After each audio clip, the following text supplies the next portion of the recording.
You can't be serious, man. You cannot be serious! I would like to say in somewhat of a coup, but this is not really a coup. This man puts his trousers on like everyone else. Well, every other man I know. Maybe he just puts his trousers on like everyone on the planet these days puts their trousers on, no matter what gender they are. But I digress. We have just opposite here on You Cannot Be Serious the newly appointed head of the AFL Victoria organisation, a man called Greg Madigan. And welcome, Greg, to You Cannot Be Serious. Thank you, Sam. Good. That's you're in Don Scott's old place. He used to sit there, so make sure you speak into the microphone. I'm used to actually looking over in that direction and saying that to those people who sit in that chair. Don's not here. It's a pity Don's not here because he'd like to speak to you because you're an ex-Hawthorn man. You played 66 games for Hawthorn in 9 seasons, and in your 6th game... Well, 40 at Hawthorn. What? 26 at Freo, 66 I total. hadn't got to that, Greg. I've got that written down. I said you played 66 games in 9 seasons. Firstly, with Hawthorn, you played in your 6th game. You played in a premiership. I did. How exciting. I played for 18 years and 303 games, and the only chance I had to play in one was in 1967, but I lost a kidney in the first semi-final, and that ruled me out of the grand final. And then you played 26 games for the Dockers. That's right. And in an illustrious career for the Dockers. Yep. No, I don't say that facetiously.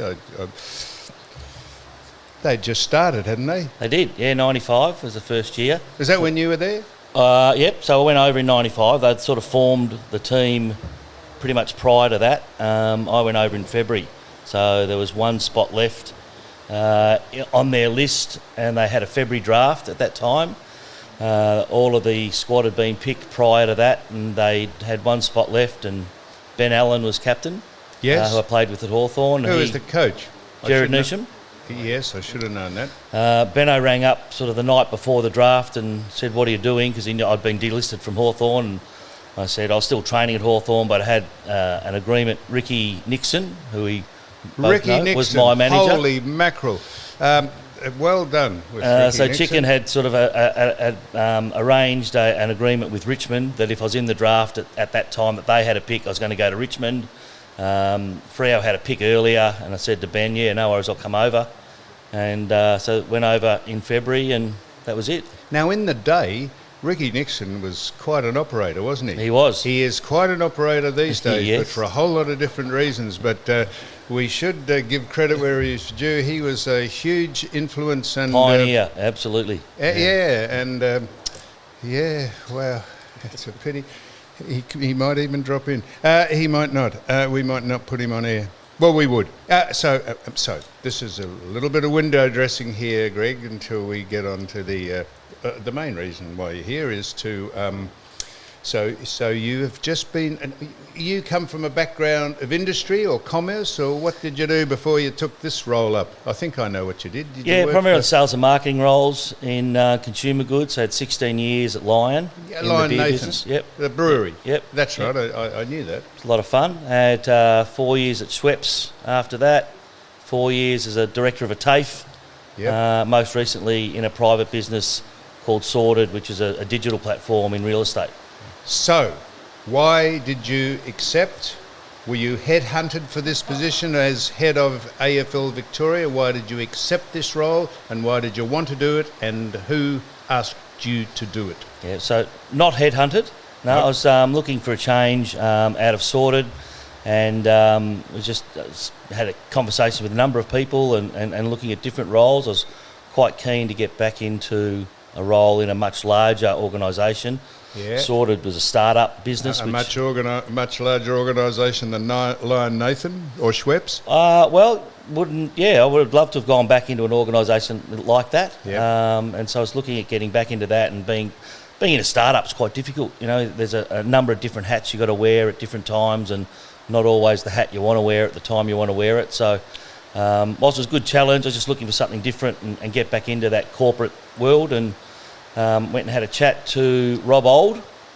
Who I now report to, but just had a chat to Rob, who worked at Lion in the wine business when I was there, and just purely to seek out and see what opportunities there might be at the AFL, and sort of progress from there. I was going to ask you who you report to. I would have thought it probably was the new CEO Andrew Dillon, but they're a completely different floor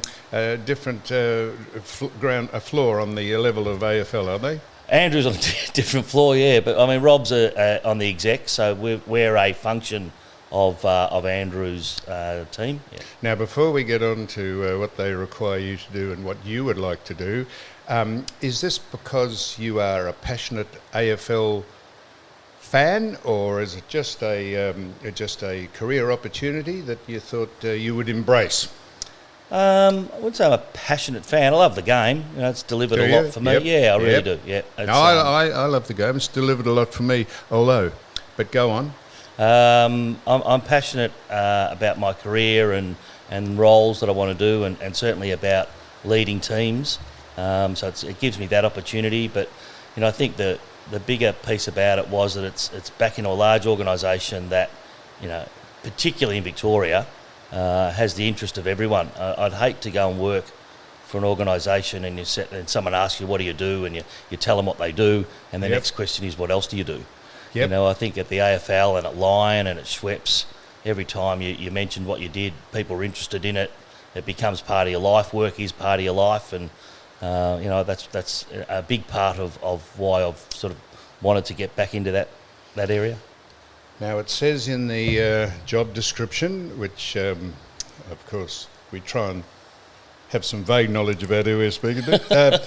It says that you want to have an input into the grassroots of this game, because I presume they're the feeder competitions to the bigger picture, which is the AFL Senior Brigade, and you want to get support from, I presume, sponsorship and people who make the wheels go round, and this is the foundation of the game. So with those bullet points in mind, they sound like just generic terms that roll off the tongue easily, but it's a reasonable task, given that soccer is probably pretty prevalent now because of the contact. I'll get into the contact sport in a minute, and rugby are trying to the NRL are trying to make inroads. So getting young people, men, boys and girls, wait till we get into that in a minute too, getting young boys and girls to embrace AFL is probably one of the hallmarks, or one of the bullet points that you'll be involved with, Greg. Yeah, definitely. It's footy in every home is how we put it, and that doesn't mean you need to play at the elite level to do that. So our function's game development. We're particularly focused on community football and participation. Incidentally, I've got Richard and Ivan here. You want to ask Greg a question? You go right ahead.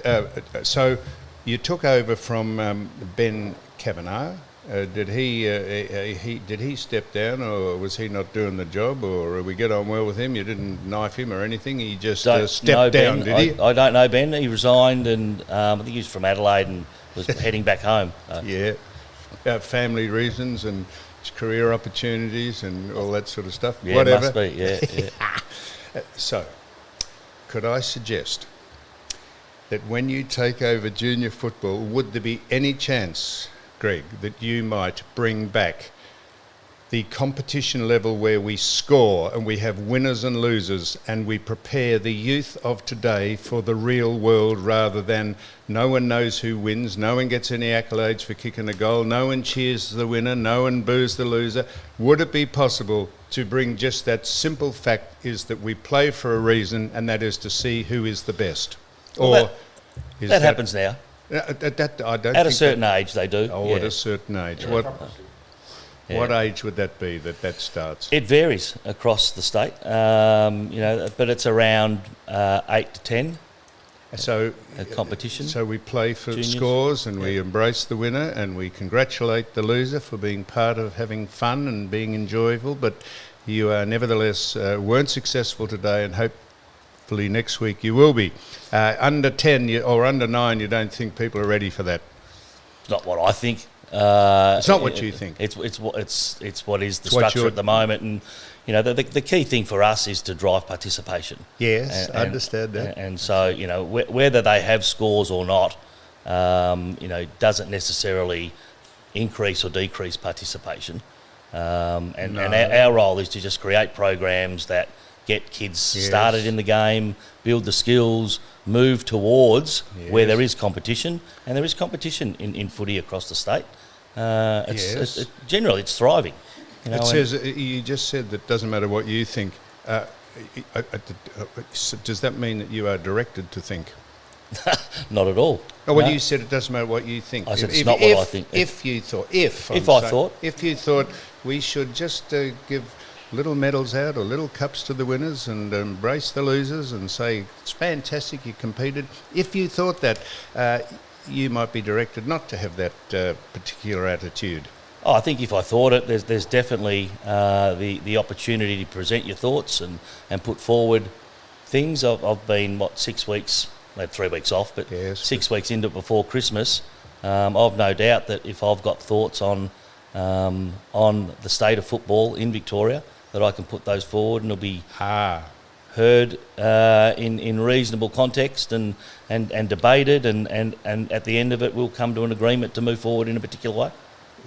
What a fantastically politically correct statement. That is great. And you are a competitor, obviously, because you are a competitor off the field and on it, or I know that. But how virulent, if we could say, how insistent would you be to the people who oversee your position that you say, no, this is what I want to do, and they say, no, well, that's not what we want you to do. How insistent would you be that if you've given me the job, I think that this is what we should do, or would they say, no, this is what we want you to do? Geez, the guy's been in it for 5 seconds. Give him a break here.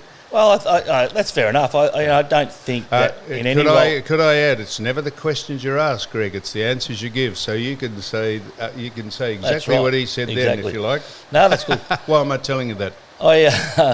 No, I think in any role I've been in, if I think the only way forward is my way, then, probably need to rethink that. We've got good people around us. There's multitudes of thought and there's multitudes of history that have gone before us to be able to determine what we do in the future. I've always thought if I think I'm the smartest bloke in the room, I'm in the wrong room. And there's plenty of other people at the AFL that have had much more experience in this space than I at this point. Really? Absolutely there is. Well, wait a minute, but you say if you think you're the smartest person in the room, why wouldn't you be the smartest? You say there's plenty of other people who've had experience of doing what? Just sitting in an office, pushing paper around rather than getting out and it says, one of the charters is that you lead community football in particular programs. You lead them into particular programs. Why would someone else know any better that's been in the job as a career AFL person? Why would they know any better than you? If they've had experience, I put forward an idea that's been tried before and has failed before for certain reasons, they'll know that. I won't necessarily know it. So then we get down to the nature of it's a contact sport. At what age do we dumb the game down so much that we just play tag football or touch football? When do we prepare people, whether they're girls or boys or men or women or whatever gender they are and whatever they decide they want to be? When do we decide that, it's a contact sport and we allow tackling and we do all that in much to the chagrin probably of the officials and the litigants and the parents who watch? When do we decide that it is a contact sport and we may as well play it like that? Well, I think there's a group you missed there. There's medical experts, and I think that's one thing that historically, and that you and I growing up would not have had medical experts looking at this sort of stuff. And it's not for me nor others that don't have that expertise to decide on that. I think we've got to take the advice of medical experts and others in the field that are doing the research on that. It's an ongoing debate. Yes. It's a vigorous debate at the moment. It's something that's going to, I think, be challenging for contact sports as we move forward, and parents wanting to, obviously, for all the right reasons, protect their kids. Is there a move against it being a contact sport? Because No. obviously when I was a kid, when I played football, it was a very rough game. I mean, that's what I remember about it. Well, there's certainly been a move against the contact that causes. Yeah, untoward Injury. incidents and unnecessarily rough play. That's a Damaging given. injuries And no one, Sure, yeah, you can. no one condones that. And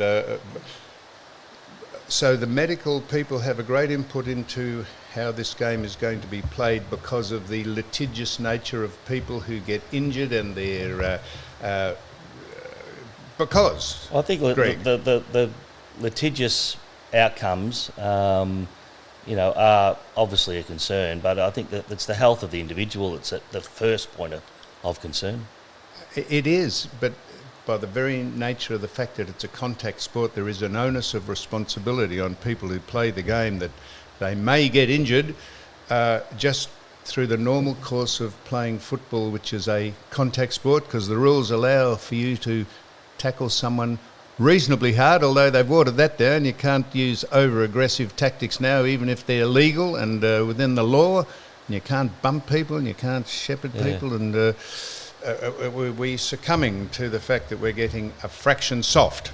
No, I don't think so. I mean, you played an era that I wouldn't want to have played in. No. Getting king it behind play Yeah, and no. play on. Watch the '89 grand final and Yes. show people, young kids, that they can't believe some No, of but the stuff that of happened course then. we're not condoning that, Greg. But there is a fine line between the... We evolve, What? We evolve. We do. So we are evolving into the fact that... So is it going to be... Ivan's right here. He said, well, why am I asking you these things when you've been in the job a minute? But the controversy of contact sport and who plays it will be now that men and women and boys and girls are all treated the same, but they're actually not. And where do... if a trans player wants to play contact sport, where does all that start and end? And because I noticed, how about this? I noticed that, you know how they used to give the height and weights of people who play football. Now they're not providing the weight of people who play football.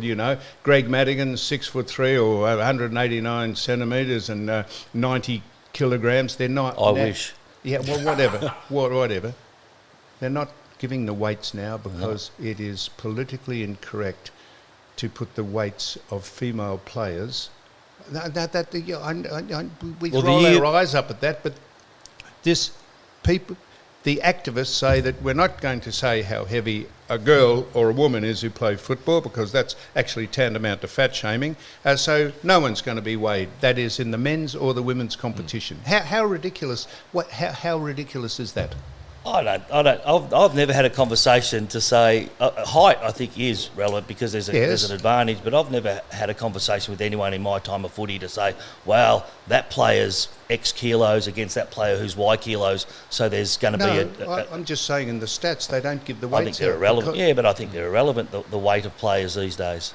But people would like to know how heavy someone is who's you're a fan of a player. Would they? Yeah, of course they do. Why have they cut it out then? So who's your favourite player? Who's my favourite player? What do they weigh? Well, I don't know. My favourite, just say for the sake of Jeremy Cameron, just a name off the top. What's he weigh? Well, hang on. I don't know what he weighs, but I don't know how tall he is either. But if I wanted to find out how tall Jeremy Cameron was, who is probably the key forward in the competition, maybe, I'd like to know that he's 193 centimetres and he's 98 kilograms. So that if someone went and played on him, you'd know if it was a mismatch just physically. No, but they've dumbed that down so that because women don't want to give their weight, or females, then that just goes carte blanche across the competition, that no one gets weighed and no one's weight gets put down. Well, how ridiculous is that? I don't think it matters. I don't think it's ridiculous at all. I don't You think don't? the knowledge of people's weights relevant. You can see the size of people. You don't have to know the exact amount. They can see that I'm taller than you, and you're taller than Ivan. You don't need to know the Are you exact. taller than me? I reckon I am. How tall are you? 194. What's Oh, that in? shit, yeah. Are you 194? That's 6 foot Four. Just Four. under 5, yeah. Yeah, wow, yeah, you are taller than me. Well done, and smarter, and in fact, you're everything better than me. So, You've got hair. but you might deliberately have cut yours off because you think that is the Kojak look that's Right, going to smart men with no hair Yeah, not quite. rather than bouffants. So, the AFL injected $8 million, it says in the blurb, Yeah. $8 million into your Game development. game development. To do what? Well, to develop programs. What does that mean? So we've got a new program called Super Kick, which is a bridge between Auskick and community football for kids who probably aren't ready to move into community football, that competitive environment that you spoke about earlier, which is more game oriented, and so it's development of programs like that. AFL 9s is another program, so that money's going into developing programs and boosting awareness of the game. It's one of the things when I came into the role I was quite shocked at, or was that there's people in Victoria who don't know footy exists. Victoria What's that, Greg? don't know football exists. We've got migrant communities. Yeah, migrants, yep. Migrant kids in migrant communities that aren't out in the broader community yet. They don't know football exists. So some of that game development money goes into boosting awareness of the game in those areas. It goes into facilities, coaching courses, umpiring, developing programs for people to help facilitate the game as much as it does go into programs to help people play the game. So therein probably lies the great problem you will have, is that these people who don't know that AFL exists, who come from migrant countries, who know the most popular game in the world exists, that's soccer, Yep. that is probably going to be the big threat, or the big competition you have to swing people over to our national game. Yeah, Would you huge think? huge opportunity for us to capture those people and have them involved in our great game. Because by definition it's not a contact sport, soccer, and that appeals to the softness of the way you say we're evolving. Yeah, but there's a lot of those that their physical being may not be suited to play, but I think there's an opportunity for people to be involved in footy without playing. We've got a massive need for coaches, umpires, volunteers to make the game work. Without those people, you can't play. You might be the most fantastic athletic specimen. Without those people, there's no game. And so there's no ends to people's involvement. They may play soccer and coach football. They may play basketball and umpire football. And I think that's one of the things that I'll be wanting to explore, is how we can get people whose physical being doesn't suit the game involved in the game. I think if I had it over again, and I love the game, and I loved playing it, and I loved its competitiveness, and I'm here sitting speaking to you because I played it for whatever reason, I think if I had it over again, I would love to be if I couldn't be the best goalie in the world in a soccer team, I'd stand stuffed. Have you ever tried it? Never. No, me neither, but I think the same. I think, you're 6'4", you're athletic. How hard could it be to stop a ball? I'll tell you what, I've been watching a bit of soccer lately, and Yeah, so I watched it. it goes at a million miles an hour. Of course it does, Greg. Of course it does, and you can't. You've got if you're 25% chance to go high left, high right. I know, but in relative terms, the number of those professionals that actually stuff up a save for whatever reason is extraordinary. Yeah. That's what I think, and I know Gee, how the quarterback, the armchair critic sitting best there. But I Well, I think say, we've played a great sport. I reckon our skills are easily adopted into other sports. You think of the kicking in rugby union that only came about, in the last 5 to 10 years in a way that we've Yep. kicked. They just used to bomb it wildly. Yep. You think of the goalkeeper and being able to run out and take a mark or Yep. punch the ball and those take sort a of mark. things. Yeah, the goalkeeper, with you big think of fat the running gloves back, on. yeah. You can take a mark. The running backs in gridiron, how you can just run in a straight Yep. line, run to a spot, Yep. and the ball is at your hands. Yep. You don't really have to think too much. You No. wouldn't have thought, right? The skills of our game are We could have fantastic. played in Super Bowls. We could have played in World Cups, Sam. We could Right, have been that's in. exactly Righto, right. righto.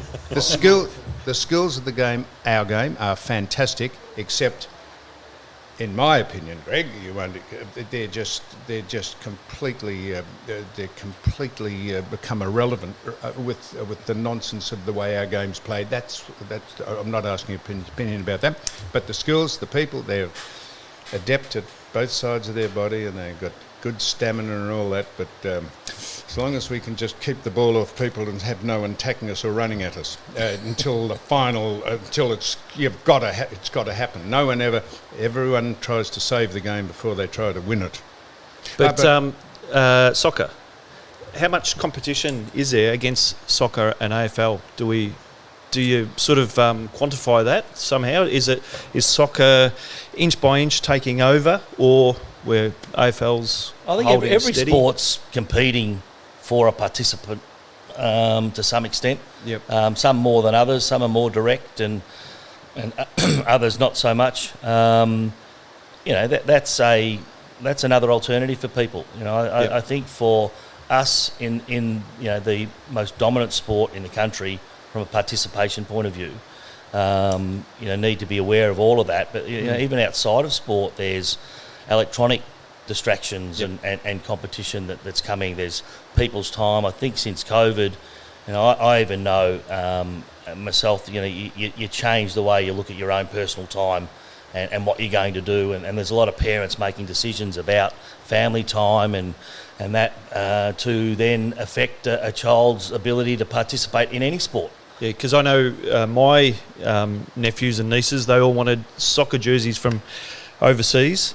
And when I think about it now, I don't think they've got AFL jerseys. Yeah. So remain as popular with young people as it's always been in Australia. Yeah, definitely. Yeah, since so we definitely had a lull dip. during COVID, and a bit after, but knocked everyone about. It's come out of that, and we're definitely in Victoria. I'm not across every other state, but in Victoria, back above the numbers pre-COVID participation. So do you get involved with actually trying to pacify or placate parents who wish to either get involved with the opposition, the umpires, their own sons or daughters that are playing? Do you have a role where is that part of your jurisdiction, or do you leave that directly to other people? No, well, each league, each club's got their own board and constitution. Each league's got their own board and constitution, so they run the game of a Saturday or a Sunday or a Friday night or whenever they're playing. So we don't directly get involved in that actual aspect. I guess if there's escalation or there's a need for assistance to manage a situation, we might. But Yeah, that's right. The big bruiser from Hawthorn is Look out. 6'4", Here he comes. just wanders in and just says rat-a-tat-tat, stand back. So the great bugbear of as the game gets more sophisticated and we get to the higher level is the rules and the umpires. Where does that come into what you do? Do you try and tailor the rules to suit the game, or the umpires to have either a bigger or less influence? A less influence in the less not influence in the game. me in my role. No, No. I mean the AFL does. Obviously, they own the game and have that from the top down. But it's not an organisation that controls everything, and each league are able to manage and run their leagues and therefore then their clubs in a way they see fit. Some of it you think, and I came in thinking there was probably a lot more control at AFL level over the gamut of the game, but in coming into it and understanding why that's not the case, it makes a lot more sense. So the people who sponsor the game, they seem to be all government instrumentalities. You will correct me if I'm wrong here. It says here that the people who sponsor the game are WorkSafe, TAC, V-Line, gambling organisations, and the Robert Rose Foundation, which is in honour of the late Robert Rose and his father, Bobby. Robert Rose. They seem to be money coming from the public purse. Is there any private organisations that wouldn't it be good if we could get some private, you could get some private organisations to tip some money in, or don't they find it good for their bottom line that they do that? Yeah, no, they do as well. It's probably more the ones that are across the AFL as a whole, so NAB, BHP, yes. Woodside, yeah, you know, with Auskick BHP and Woodside, yeah. I mean, those fossil fuel people who don't want to drive electric cars. Yeah. Those ones you mentioned are directly involved with programs in Vic, but there's broader programs that come from corporate, commercial corporate partners. So when you, like most organisations, do you bring your own? Not support staff, people you're confident in? Do you bring people with you, or are you just there? You've just been appointed, and you have to get on with the people that you think either are pretty good at this, or through research you've done are not so good at this. You don't bring your own help with you? No, generally you don't. You will come into an organisation, there'll be a structure in place, and been really fortunate. The team that I've inherited there's been some change through last year, and they've had some restructures. So a lot of that work's been done. Highly capable team that report to me, and varying degrees of experience.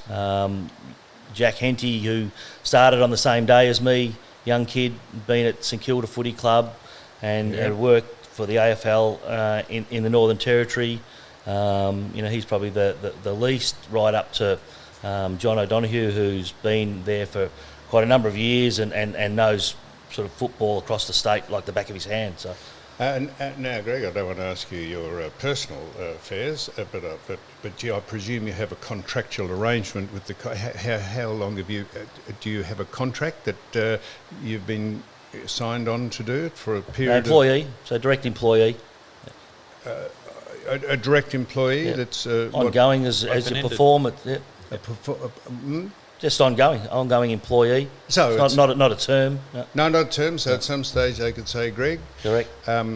This is not quite how we thought it's going. So here's 4 weeks' notice, and off you go. Is that really? Yeah. You wouldn't have had a job like that, would you? Plenty of perplexed look on your face is like, is that the way the world works? Performance-based, absolutely, because football's based on performance, isn't it? It is.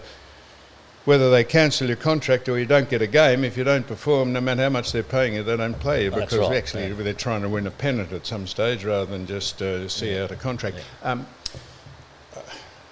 I presume there's a reasonable stipend associated with the job, Greg? I do get paid, yeah. No, it'd be reasonably an important job. He's the only AFL Vic, head of AFL Victoria. He's the only one that's come in wearing a shirt, so I'd say he's doing all right. I'm not driving around in a Maserati, Sam, or a Ferrari or anything like that. Just got an old 2000 Land Cruiser out there. So. At the minute, no, but just stand by. So if we see you driving, so that leads me to the next question. Do you sit behind a nice big mahogany desk at AFL headquarters, or do you get out in the field and go around Victoria, because this is a Victorian-based organisation you're part of? Do you get out in the field? I definitely do the latter. I don't do the former. There's no mahogany desk. No. I'm in a interesting part of the building where I'm tucked right. There's no windows, and tucked in the back corner. It's which is good. I like it down there. We're a team together, and you've not got people walking through your workspace, so you can actually get stuff done. But definitely get out there. As I said, Jack and I started the same day. His role is to manage all the regional managers. We've got 8 of those around the state, so we hit the road for 3 weeks before Christmas and got out and met all them and some of their stakeholders, their councils and commissioners that are out there. That's something I'm really looking forward to doing this year. getting to a few country games and seeing what it's really like. Is there a companion person, not a companion of yours, is there a companion person for what you do? You do head of AFL Vic. Is there a head of AFWL Vic? Is there a similar position for the women's game? No, so I got that. So I got. You got that? Yep. You're head of the AFWL too. No, not Vic. just the women's comp and at the community level, and so the pick a club. I went to Marsland. Marsland Old Collegians has a women's team that just falls under the VAFA, and VAFA, the Victorian Amateur Football Association. Wow, VAFA. But it's not an acronym. Yeah, it's an acronym. But my role stops at that community level. Doesn't go up into VFLW or AFLW. That's all handled by the talent team. And you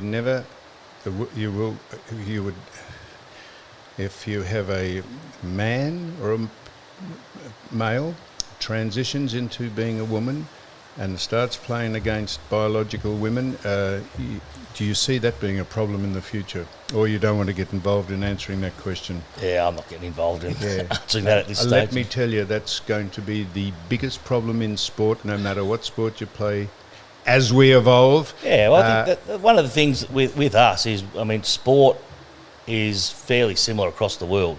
So, you know, things that are going to happen to us will probably have happened somewhere else beforehand. You know, if it happens here first, then, you know, we'll deal with it. But, you know, I think there's a lot of those things, the concussion issue, participation issue, facilities, all of those gender-based issues, they're happening around the world, not only in sport, they're happening in business. Now, Greg, what happens usually, or most times when I finish these interviews, I think, shit, why didn't I ask that person this or that? Or they say something when the microphone's off, and I say, well, why didn't you mention that? Happens every time. It happens every time. What is it possibly I haven't asked you that you'd like to comment on, or as I say, we're just dumb ex-football. Not you, aren't, but we're just insects here, trying to ask you questions that we think might be relevant, or people might like to know the answers to. What haven't I asked you that you think I should have? Well, I think the interesting things for me that are becoming more important, the changing face of Victoria and changing face of Australia, really how that's impacting the sport. We've got, as I said, we took off on the road 3 weeks before Christmas and went to all corners of the state, and it's so different when you go out through the Wimmera and what's happening out there with consolidation of farming and towns being affected by that, and through that then footy being affected by that, and what's going to happen there. You've got a real growth corridor along the peninsulas where people are starting to reside more often and work from home, and those sort of influences then have flourishing competitions in those areas, and a mix then all the way along. That sort of stuff is what's consuming my thoughts. Is where football's heading in certain areas, and have a crack at this answer then. How we help manage it. Are you required at official functions or before certain games to do a welcome to country? Not sure. I haven't done You're one not sure. yet. That, you haven't done one yet? Required yet. It certainly hasn't been pushed to do it. But I mean, I've been accustomed to that anyway through time at the TAFE in a government organisation, and I don't see a problem with it. There's certainly views that it's overdone and whatnot, but certainly there's those views. Yeah, but I mean, I think what we have in our sport with our Indigenous culture needs celebration. Hear, Greg, and I wholeheartedly agree. And what a great answer, because that you cannot possibly risk, or it will not actually be reported that Greg Madigan said, oh, so it was a beautiful answer, Greg, and I'll take it on face value, and I'll take it on advisement that that's your opinion. Yeah, and absolutely. of course, because you just said it, so that's why we take it on advisement. Yeah. So, Greg Madigan, thank you very much for doing this. I appreciate you coming in the minute you've been in the role, and we wish you well with it, because whether people like me criticise the game for some aspects of it, it is a great game. It's our national game, and you will be the reason it flourishes in the future, particularly in Victoria, because if we don't have people coming up and playing it, we ain't got a game. So thank you so much for coming in, Greg Madigan. Pleasure, Sam. And if there is anything you forgot, you've got my number, and we can catch up later in the year. No, but we Give like us a to have call. it on tape, because I can say, oh, Greg told me when he left, and people say, oh, yeah, you just made that up. Yeah. Well, Well, I'll come back in. You know, we can catch up again later in the year. That'll be great. And I'll let you, I know you just got an old Dunga car out there now that you mentioned, but when you bring the Maserati, and you can park it right in front here. We'll Yeah, I have will, a next to designated yours. spot. Greg Madigan, AFL Victoria. Beautiful. That'll be great. Thank you so much.